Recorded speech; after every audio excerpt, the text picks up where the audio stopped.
Bien, seguimos con el estudio de Eclesiastés. En esta mañana nos corresponde estudiar Eclesiastés capítulo 10 y vamos a estar leyendo 5 y 7. Lo leemos y empezamos. Leemos, oramos y empezamos. ¿Listo? Dice así Eclesiastés 10, 5, 6 y 7. Yo lo leo en la Biblia de las Américas. Sé que ustedes utilizan la Reina Valera. Dice, hay un mal que he visto bajo el sol como error que procede del gobernante, la necedad colocada en muchos lugares elevados, mientras los ricos se sientan en lugares humildes. He visto siervos a caballo y príncipes caminando como siervos sobre la tierra. Estos son los dos versículos que vamos a estudiar. Pidámosle la dirección al Señor. Padre, te damos gracias en el nombre de Jesús por este tiempo. Señor, te pedimos que hables a nuestros corazones, que hables a nuestras vidas, que ilumines nuestro entendimiento. Señor, gracias. Gracias porque realmente tú eres Dios. Siempre lo has sido. Este mundo hoy más que nunca te necesita. Gracias, mi buen Dios, en el nombre de Jesús. Amén. Realmente muchos van viendo en Eclesiastés un libro lleno de cinismo, como un cierto descaro, como una defensa de actitudes o prácticas reprochables. Muchos utilizan este libro para dar defensa de sus cosas, de sus pecados. Que alguien te diga que todo lo que hay o todo lo que se hace es vanidad, o sea, vacío, inútil, fútil, sin sentido, pues es una persona en el mundo cristiano que no conoce el poder de Dios. En el mundo secular sería un mentecato, una persona falta de entendimiento. A hoy, las iglesias están diciéndote que tú puedes conseguirlo, que tú puedes alcanzarlo, que tú puedes lograrlo. El mundo te está vendiendo la idea que eres una persona que vale demasiado. Sin embargo, eh, Salomón dice que esto es vacío. Y como si fuera poco, da ciertos consejos sobre comer, beber y gozar de la vida. Entonces, ¿disfrutamos o todo es vacío? ¿Nos divertimos o nos aburrimos? Bueno, y eso en la parte tradicional de la vida. ¿Cómo será en lo moral? ¿Cómo será en lo moral? No seamos demasiado justos, dijo ya el predicador. No seamos demasiado sabios. Entonces, ¿a qué le está apuntando Salomón? Le está apuntando a ese padre que ve que su hijo encuentra un billete de 50.000 y busca a la persona para devolvérselo. ¿Qué dice este padre? Recordemos, Eclesiastés es un libro inspirado. Eclesiastés es un libro que le está apuntando a lo eterno. Esto no es aquí, esto no es ahora. Lo que la escritura busca, lo que Dios quiere es que volvamos nuestro corazón a Él. Fuimos creados con un propósito y un solo propósito, que volvamos al estado original, y eso solamente se logra en Cristo. Solamente en Cristo, solamente en Él. ¿Sabes cuál es el propósito para tu vida? Esa puede ser la pregunta que tú te hagas hoy. A lo largo de este estudio hemos visto que qué es lo que Dios pretende de nosotros y con nosotros. La vida debajo del sol es corta. Las cosas que aquí vivimos son nada. Las dificultades que tenemos son pequeñas para lo que vamos a vivir en el cielo, comparado con la eternidad. Todo lo que vivamos aquí es poco. Salomón busca mostrarnos situaciones de esa época, 977 a.C. Sigue con el método observativo, está mirando, está detallando a su alrededor, está tomando datos y nos lo está dejando registrado en estas páginas para que nosotros podamos tomar una decisión. Salomón ha visto muchas cosas, ha visto aciertos, desaciertos, cosas buenas, pero aquí nos dice que ha visto algo muy grave. Mire, muy grave. Recordemos lo que Salomón ha venido haciendo en este capítulo 10. Recordemos, en una prédica lo más importante son las ilustraciones. Las ilustraciones casi siempre quedan marcadas en el corazón del hombre en el que está escuchando la prédica. Y entonces él nos hace ciertas preguntas y utiliza ciertos animales como la mosca y el caballo para hacernos entender. La primera pregunta fue: ¿a qué hueles? La segunda pregunta que nos hizo es: ¿de la izquierda o de la derecha? La tercera pregunta que nos hizo fue: ¿tienes paciencia? La pregunta de hoy sería, ¿cuántos males ves al día? ¿Cuántos males ves al día? Yo veo a un niño sin comida, medio desnudo y digo, wow, eso está mal. Veo las noticias y como un loco en una ciudad capital descuartiza, viola, asesina a una niña, pero lo más tremendo es que ya lo había hecho, eso está mal. Veo cómo hogares no tienen para comer, no tienen para cubrir sus deudas, pero para otras como pólvora, alcohol, vicios sí hay. Entonces Salomón dice, en esta vida he visto algo muy grave. ¿Qué te parece a ti grave? Puntualmente a ti, ¿qué te parece grave? ¿Las injusticias? El favoritismo, los abusos, la inmoralidad, la depresión, la corrupción, todo eso es grave, pero ¿y el pecado? ¿Y el pecado? El pecado es errar en el blanco. El pecado no es, uy, casito lo logré, no es casito le atino, no. El pecador va en contra total de las leyes de Dios. Pecado es ir en total contravía a las leyes de Dios. El pecado es lo que nos aleja de Dios. Me llena de orgullo. Y eso nos lleva a la pregunta de hoy. ¿Cómo estamos de prudencia? ¿Cómo está nuestro buen juicio? ¿Cómo está nuestro sentido común? Recordemos, Salomón comienza diciendo que ha visto un mal muy grave debajo del sol. El error más grande que tiene el ser humano es que es insensato. El hombre es imprudente. Pero ¿saben qué te dice? Yo soy así. ¿Por qué tengo que cambiar? Pues cambie usted.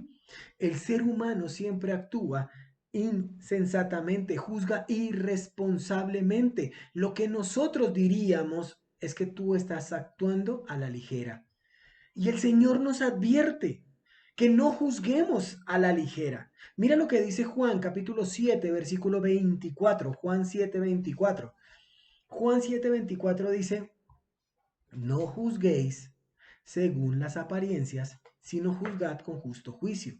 Muchos hoy se justifican. Jesús de Nazaret, el Señor Jesús, atacó esa autojustificación, siempre demandando un examen concienzudo del propio corazón. Muchas veces actuamos como criticamos. Ojo con eso, muchas veces actuamos como criticamos. Muchos en la actualidad son superficiales. Juzgan por su criterio, juzgan según las apariencias, pero no juzgan por la verdad. Tenemos que ser honestos, tenemos que ser francos, mirando lo que Dios ve, pensando como Dios piensa. Esa es la manera correcta de juzgar. Hay un mal que he visto debajo del sol.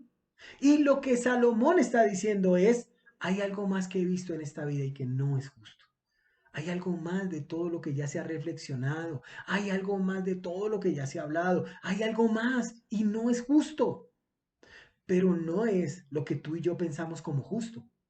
Ya vimos casos de injusticia. Vimos actos de injusticia. Aún a hoy nosotros pensamos que la vida es injusta. Pero la pregunta es, ¿qué tan injustos somos? ¿Qué tan injustos somos? Salomón lo está llevando a un rango más alto aquí en este versículo, el tipo de error que hacen los gobernantes. Siempre lo digo, el plural es lo importante, mi querido Salomón. El incluirse es muy importante, mi querido amigo. Salomón fue un rey muy reconocido. Todo el mundo sabía de la sabiduría que este rey tenía, pero muy pocos conocieron la insensatez de este rey. Por eso, Eclesiastés. Por eso, Eclesiastés. Eclesiastés nos muestra lo que sucede cuando un hombre con dinero, con poder, con sabiduría, se aleja de Dios, quien le dio el dinero, quien le dio el poder, quien le dio la sabiduría. Y entonces Salomón nos dice, ¿sabe qué, amigo? No es tener por tener, no es saber por saber, es reconocer que sin Dios, ni tú ni yo somos nada. Sin Dios todo es vacío. ¿De qué sirve un gobernante que comete errores, un rey con fallas? ¿Será que Salomón cayó en este error? Porque dice, me he dado cuenta de un error que se comete en este mundo y que tiene su origen en los propios gobernantes. Salomón cometió muchísimos errores. Y lo peor del cuento es que Dios ya se lo había dicho, Dios ya lo había escrito, Dios ya lo había amonestado, pero él no lo hizo. Mira lo que dice Primero de Reyes, capítulo 11, versículo 6. Primero de Reyes 11:6. Primero de Reyes 11:6 dice, e hizo Salomón lo malo ante los ojos de Jehová.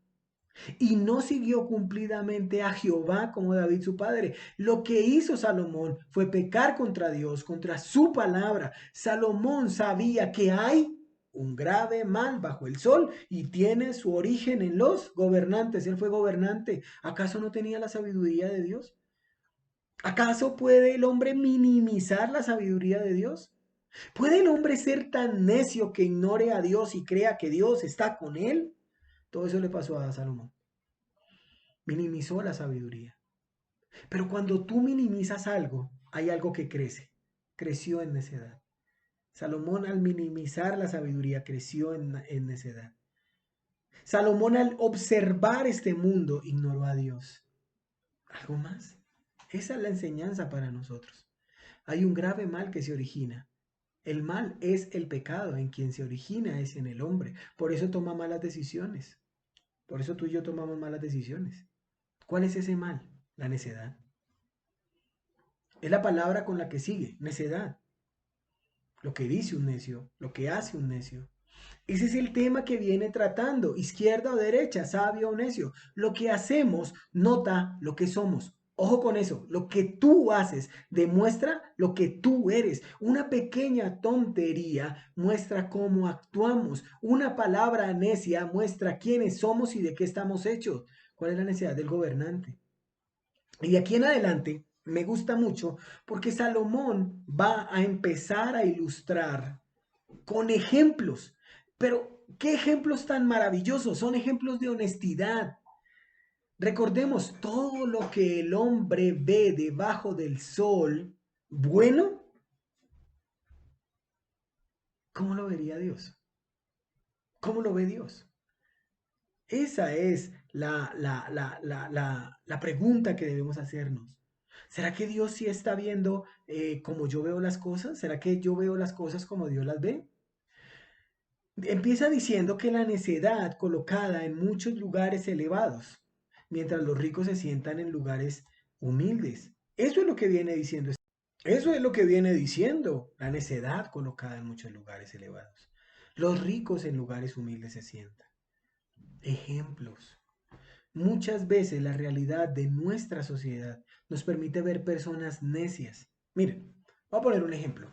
Hay una dama, una mujer muy hermosa, eh, que podemos poner como ejemplo. No voy a decir su nombre, pero anda en helicóptero. Podemos ver en sus palabras necedad. Pero ¿por qué sabemos que es necia? ¿Cuál es nuestra vara de medir la necedad? Es una mujer pública, pero a hoy se escuda o se excusa y se guarda en su color de piel. Es una dama negra. Y yo quiero hacer una salvedad. Yo creo que decir persona de color no está bien, ya que yo como blanco soy el de color. Esto realmente sucedió en un vuelo de la compañía Airways, que en un vuelo que iba entre Johannesburgo y Londres, una señora blanca de cerca de 50 años se sienta junto a un negro. Visiblemente molesta, esta señora llama a la azafata y la azafata le pregunta, su merced, ¿cuál es el problema?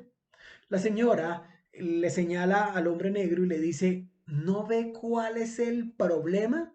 Me ha puesto al lado de un negro. No soporto estar junto a uno de estos seres tan desagradables. Así que por favor ubíqueme en otro lugar. La azafata le dice, señora, cálmese. Todos los puestos de este vuelo están ocupados.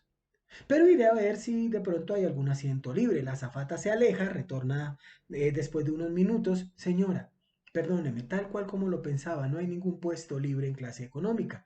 He hablado con el comandante que me ha confirmado que no hay tampoco puestos libres en clase ejecutiva. Pero tenemos un puesto libre en primera clase. Y, antes que la señora pudiera hacer el más mínimo comentario, la azafata continuó. Es completamente inusual en nuestra compañía permitir a un pasajero de clase económica sentarse en primera clase. Pero visto las circunstancias, el comandante piensa que sería escandaloso obligar a alguien a sentarse al lado de una persona así de repugnante. La señora, la azafata, gira su cabeza un poquitico a la izquierda, mira al señor negro y le dice, así que señor, si lo desea, tome su equipaje de mano, que lo espera un asiento en primera clase. Todos los pasajeros quedaron choqueados.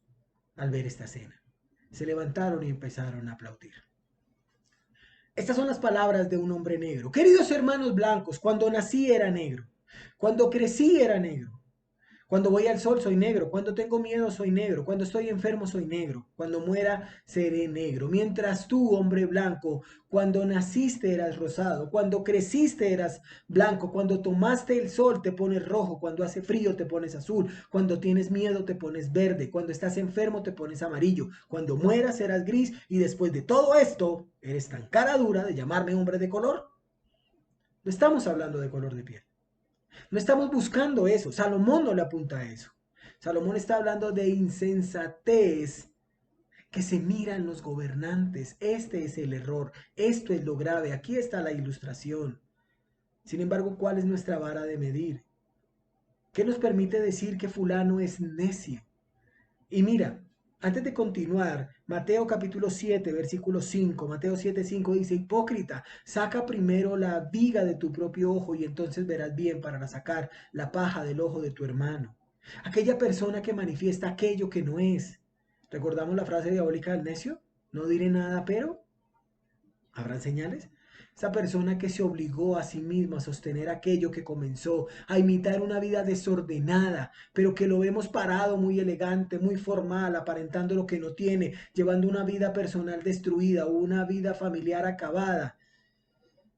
Esa persona que cree que por ir a una iglesia el domingo ya es cristiano y mira, déjame decirte que no por entrar en un garaje eres carro y no por entrar en una iglesia eres cristiano. Pero imita muy bien. Eso no es mirar la paja del ojo de mi prójimo, sino empezar viendo la paja del ojo o la paja que hay en mi propio ojo. Es verme a la luz de la escritura. Porque lo que está haciendo Salomón es mostrarme en este libro, exponiendo en esta investigación sus propios errores. Dile a esta dama que está haciendo las cosas mal. ¿Qué crees que te diría? ¿Cómo crees que te contestaría? Dile al necio que va por el camino de la izquierda. ¿Qué es lo primero que te dice? ¿Qué es lo primero que te dice?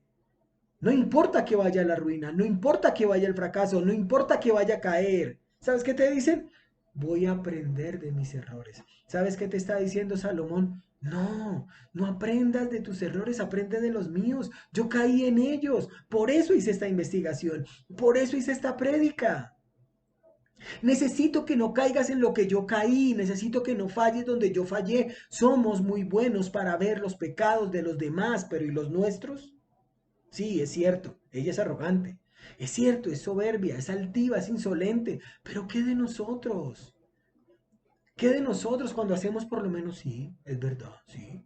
¿Qué necesita ella? Lo mismo que necesitamos nosotros todos los días, el Evangelio de Cristo. ¿Qué te hace especial? Que Dios está formando en ti y en mí a Cristo. No voy a criticar a esta dama, no la estoy criticando, la estoy poniendo como una ilustración. Y es más, oro por ella, porque la Biblia nos dice que debemos orar por nuestros gobernantes. Yo no me voy a poner encima de ella. A veces somos tan implacables con los demás, pero tan flexibles con nosotros mismos. Muchas veces somos tan severos con los demás, pero tan blandos con mi propio pecado. Recordemos que Salomón está ilustrando y dice, al necio, cuando se le da un alto cargo, se comporta así, mientras que la gente humilde, que vale mucho, ocupa puestos humildes. Decimos que esto puede sonar para personas de gobierno, sí, a eso le está apuntando. Para personas de cargo público, es cierto, pero también recordemos que tú y yo tenemos un cargo dentro del gobierno de Dios. La pregunta es si nuestro cargo es alto o es bajo, si somos sabios o somos necios. Se nos ha dado cargos altos dentro del reino de Dios, pero actuamos como necios. ¿Cada cuánto compartes del Evangelio? ¿Qué te motiva a compartir del Evangelio? Recordemos que Salomón está ilustrando su investigación. Él lo vio y vio ese gravísimo error que se comete en este mundo. La necedad está por encima. El necio está arriba. El necio está presumiendo de que sabe muchas cosas y habla de más y critica. El necio busca sobresalir. El necio alardea de sus logros. El necio se vanagloria de sus metas. Metas tontas, por cierto, pero necesita hacer alardes de ellas. Pero lo logró. ¿Pero a qué costo? Al costo de perder un trabajo, al costo de perder un dinero, al costo de perder un hogar, al costo de dinero, pero lo logró. ¿Qué logró? Salomón lo tenía todo, pero al final de sus días se dio cuenta de los errores que se cometen debajo del sol. ¿Recuerda nuestro eslogan? Vanidad de vanidades, todo es vanidad, pero Cristo es el camino, la verdad y la vida. Si todo debajo del sol es vanidad, vacío, entonces solo Cristo y solo en Él está la verdadera vida, el verdadero camino y la única verdad. En eso radica la diferencia de debajo del sol y más allá del sol. En eso radica la diferencia entre sabio y necio. ¿Cómo te estás comportando? ¿Cómo te estás comportando? Tranquilo. Dios está al control. Pero, decimos nosotros, es que eso es injusto. Eso es arbitrario. Eso es inaceptable. Sí, para ti sí, para mí de pronto, pero para Dios jamás. Jamás. Mira, todo lo que sucede a tu alrededor y todo lo que sucede en tu vida es con un solo propósito. Uno nomás. Romanos 8:29. Uno solo. Mira lo que dice Romanos 8:29. Porque los que antes conoció, también los predestinó para que fuesen hechos conformes a la imagen de su Hijo. Tú eres conocido por Dios. Tú eres predestinado por Dios. Tú eres llamado por Dios para que seas hecho conforme a la imagen de su Hijo. ¿Entiendes por qué suceden todas las cosas que te suceden? La meta de ser predestinados en Dios es que seamos a la imagen de su Hijo. Este es el premio supremo. Vas a ser de forma idéntica a tu Salvador. Y lo que tú crees que es injusto, Dios lo ve como lo que tú necesitas para hacer más a su Hijo. Si somos conformados a la imagen de su Hijo y si nos dice que lo imitemos, entonces sabremos que todas esas cosas te ayudan para bien. Pregunta, ¿todas? Sí, todas. Por eso debemos pensar como Dios piensa. Es puesto el inepto en muchos puestos elevados, dice Salomón, pero el apto, el capaz, se sienta en lo más bajo. Tranquilo, tranquilo. Siéntate tranquilo en el lugar bajo. Confía. Siéntate confiado ahí. Dios está trabajando, Dios está obrando, estando persuadido de esto, que el que comenzó en vosotros la buena obra, la perfeccionará. Y la perfección es Cristo hasta el día de Jesucristo. Cuando Dios comienza una obra, la termina, la perfecciona. A esto le está apuntando, a tu certeza. Dios continúa en ti su buena obra de gracia hasta que seamos glorificados. Como lo es nuestro Salvador, Cristo viene pronto. Por el momento, seamos sabios. No importa el lugar que ocupemos hoy, debes perseverar. ¿Perseverar en qué? En el Evangelio. Debemos perseverar en el Evangelio. Por eso Corintios dice 15:1, les declaro, mis hermanos, el Evangelio que os he predicado, el cual también recibisteis, en el cual también perseveráis. El Evangelio no fue predicado, el Evangelio fue recibido. Ahora debemos perseverar en el Evangelio. Esto no es nuevo. El mundo está lleno de injusticias, necios con altos cargos, tontos con palabrerías, ignorantes que quieren sobresalir. Pero también es cierto que el mensaje que nos fue dado y en el que perseveramos nos salvó, cambió nuestra vida, cambió nuestra mente, nos dio acceso al cielo para vida eterna. ¿Qué más queremos? Mira, el salmista perdió el norte cuando empezó a ver que los injustos prosperaban. Salmo 73:2. Salmos capítulo 73, versículo 2. En cuanto a mí, dice el salmista, casi se deslizaron mis pies. Por poco resbalaron mis pies, porque tuve envidia de los arrogantes, viendo la prosperidad de los impíos. Tremenda ilustración por parte de la escritura. Quita la vista del soberano. No te pongas en el plan de víctima. El salmista estaba deprimido porque los necios prosperaban. Los sabios se ven en dificultades por vivir una vida recta. Tu ejemplo y el mío es Cristo. Nuestra vida debe ser cada día más como Cristo. No nos fijemos en los lugares que ocupa el necio. No nos preocupemos por si va o no va en helicóptero. Mi preocupación debe ser mi relación con Dios. No conviene al necio el deleite, dice el proverbista. cuanto menos al siervo ser el señor de príncipes. No hay nada más absurdo que un tonto viviendo entre lujos y un esclavo gobernando a reyes. Ciertos aspectos de la vida no van de la mano. El lujo y la riqueza no le queda bien a una persona. ¿Saben cuál es el dicho que dicen? Aunque la mona se vista de seda, mona se queda. Ya está. Esto es, en el contexto bíblico sería, al necio no le queda bien los lujos. Todas estas cosas para el necio son una tentación y una trampa. Por eso el mundo está lleno de necios. Y como dicen, no diré nada, pero habrá señales. Y no hay señales, hay carteles, hay letreros grandes. Mira, buscando la palabra necio en una concordancia, nos damos cuenta que sobre todo en Proverbio hay tantas amonestaciones, advertencias, todo lo que tú quieras.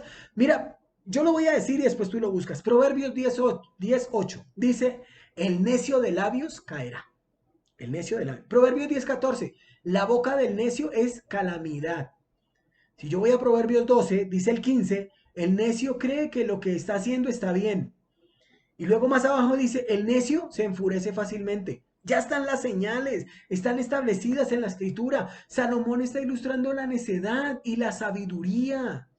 Recordemos, Salomón nos está describiendo el día de hoy. Salomón no sabía que había un presidente tan inmaduro, que Petra sería tan nombrado, que habría tanta miel en el cono sur, o que la única hija de Jacob sería una presidenta. Salomón investigó que esto es algo tan común en la gente que se le otorga poder y se le llama necedad. En los días de Salomón, los pobres tenían muy poca oportunidad de prepararse adecuadamente para el gobierno. Lo que promueve aquí no es que los ricos gobiernen, seamos ricos. No. Lo que Salomón está diciendo aquí es que los puestos de administración pública deberían estar en manos de los más aptos. Pero el problema es que cuando a un necio se le otorgan ciertas cosas, se vuelven tenaces estos muchachos. Se pierden. El resultado es desastroso para una nación. Y nosotros tenemos ilustraciones muy claras. Vecinos que, no. Los mejores gobernantes son aquellos que colocan en los cargos de poder a las personas aptas y no piden excusas. Lamentablemente eso no es lo que suele suceder, porque muchas veces los gobernantes suben al poder con compromisos previos y tienen que honrar esos compromisos. Los disparates y los errores de los gobiernos humanos pueden ser vistos a menudo en estas tragedias. La tragedia es que los gobernantes ponen a sus necios favoritos por encima de otros que son más calificados. Esto es algo negativo. Mira lo que dice Proverbios 26:8. Vamos por favor a Proverbios 26:8. Mira cómo dice Proverbios 26:8. Como quien liga la piedra en la honda, así hace el que da honra al necio. Amarrar la piedra a la honda es lo mismo que darle honra a un necio. No sirve de nada. Cuando se coloca un necio en un puesto de honor, no lo usará para bien, sino para mal. Es necio. Y este asunto es peor cuando el gobernante mismo es un necio. Los versículos 5 al 7 nos enseñan que en todo tiempo los favoritos de los que gobiernan no son los mejores hombres. Ni siquiera los que están mal considerados son los peores. Miren, Calígula, un hombre muy conocido, quiso nombrar cónsul a Incitatus. Incitatus era su caballo. Este hecho ha sido interpretado por historiadores como fruto de la demencia del emperador, pero algunos sostienen que más bien era una burla al Senado, una expresión del sarcástico desprecio de Calígula hacia las instituciones públicas del imperio. ¿A quién se le va a ocurrir poner un caballo? Pero así pasó, porque la vida presenta algunas extrañas ironías y en este mundo no todo es equitativo. Por eso dice, he visto siervos a caballos y príncipes caminando como siervos sobre la tierra. Miren, el versículo 1 nos habló de otro animal, la mosca. Y ya hemos visto que cuando el Dios nos habla de animales, Despierta en el hombre esa sensación de que, hey, pilas, un animal es más obediente. Dios nos está invitando a observar su creación. Mira la hormiga, mira el león, mira la mosca, mira la mula, mira el pez, la serpiente, la paloma, el perro. Aquí mira un caballo, un animal que está asociado con poder militar, sobre todo entre los egipcios. Fueron usados para trueque en la hambruna, ¿se acuerdan de José? Dice la Biblia que allá en Génesis 47 que ellos trajeron todos sus caballos y ganados y asnos y todo eso y que ellos les daba comida. Fueron los que persiguieron a los hebreos cuando salieron de Egipto allá en Éxodo 9. Pero Dios advirtió que no debían ir a Egipto a comprar caballos. Mira, Deuteronomio 17:16. Salomón lo sabía. Dios se lo dijo primero. Dice Deuteronomio 17:16. Él no aumentará para sí caballos, ni hará volver el pueblo de Egipto con el fin de aumentar caballos, porque Jehová os ha dicho. Esto dice en Deuteronomio 17:16. Muchos, pero muchos años antes de que el primer rey fuese establecido. Y Salomón ya es el tercero. ¿Y qué hizo Salomón? Primero de Reyes 4:26. Además de esto, Salomón tenía 40.000 caballos. Imagínate. A ver, es cierto, 40.000 caballos. El necio de hoy, del siglo XXI, de este día que es, no puede chicanear, perdóname la palabra, con caballos. Entonces, ¿con qué? Con carros. Hay una niña que se llama Jenny. Ella, Jenny, es hija de un exfuncionario de la DIAN, quien Jenny guardaba un Porsche y un Lamborghini Huracán Evo de 819 millones de pesos. En el closet tenía accesorios como su excéntrico reloj Hublot de 93, de 94.3 millones, no quisiera disminuirle, y en su perchero colgaban bolsos Louis Vuitton de alrededor de 5 millones. Un día, su padre intentó persuadirla, porque ella quería comprar un Lamborghini color cereza. Dice así Jenny, mi papá me dijo que necesitaba conseguir trabajo y me aconsejó que no comprara el Lamborghini. Él hubiera preferido que invirtiera el dinero, pero yo le dije que quería el Lamborghini porque quería vivir tremenda experiencia. Le expliqué además que aquí en mi pueblito Miami se necesita demostrar que tienes dinero para ganar dinero. No diré nada, pero habrán señales. He visto a esclavos andar a caballo y a príncipes andar a pie, como si fueran esclavos. Los caballos eran utilizados por personas con poder y autoridad. Entonces dice Salomón, las personas que podrían ser los mejores príncipes o los mejores dirigentes se ven aminorados por los menos capaces. Los necios siempre van a querer que los vean más altos. Eso siempre van a querer. La necedad siempre va de a caballo. Ellos siempre se quieren dar a conocer como sea. Para eso sirven las redes sociales el día de hoy. Es fácil ver lo que el necio hace hoy. Está montando el caballo del Face, del Instagram, del Snapchat. ¿Qué hacer? El sabio es humilde. El humilde es sabio. Mateo capítulo 21:4. Mateo 21:4. Nuestro ejemplo a seguir siempre debe ser el Señor y Salvador Jesús de Nazaret. Mateo 21:4 dice, todo esto aconteció para que se cumpliese lo dicho por el profeta cuando dijo, decid a la hija de Sión, he aquí, tu rey viene a ti, manso, sentado sobre una asna, sobre un pollino, hijo de animal de carga. Versículo 7. Trajeron el asna y el pollino y pusieron sobre ellos sus mantos, y el Señor se sentó encima. Versículo 8. Y la multitud, que era muy numerosa, tendía sus mantos en el camino, otros cortaban ramos de árboles, las tendían en el camino, y la gente que iba adelante y que iba atrás aclamaba diciendo, Hosana al Hijo de David, bendito el que viene. El pueblo esperaba un guía militar en un caballo, ojalá blanco. Pero el sabio más sabio nos da una enseñanza. Es mejor ser humilde. Cristo es el siervo. Cristo es el más sabio. Y nos dice que debemos seguir sus pisadas. Mientras la necedad cabalga en caballo, la sabiduría galopa en mansedumbre. Mientras la necedad cabalga en caballo, la sabiduría galopa en mansedumbre. Salomón está diciendo que los hijos de Dios somos sabios, que los necios no. ¿Qué tan sabios somos? ¿Qué tanto queremos imitar a nuestro sabio Salvador? ¿Realmente eres sabio? ¿Realmente estás en Cristo? Realmente, mira, un día vamos a andar en caballo, todavía no, pero lo vamos a hacer. Por eso la pregunta en esta mañana es, ¿sabio o necio? ¿De a caballo o a pie? ¿Humilde o no tanto? Oremos. Padre, gracias. Gracias por todo lo que nos das y gracias por todo lo que haces. Señor, sea bendito tu nombre de generación en generación. Gracias, Señor. En el nombre de Jesús oramos. Amén, amén. Dios los guarde. Dios los bendiga. Chao, chao. Bendiciones.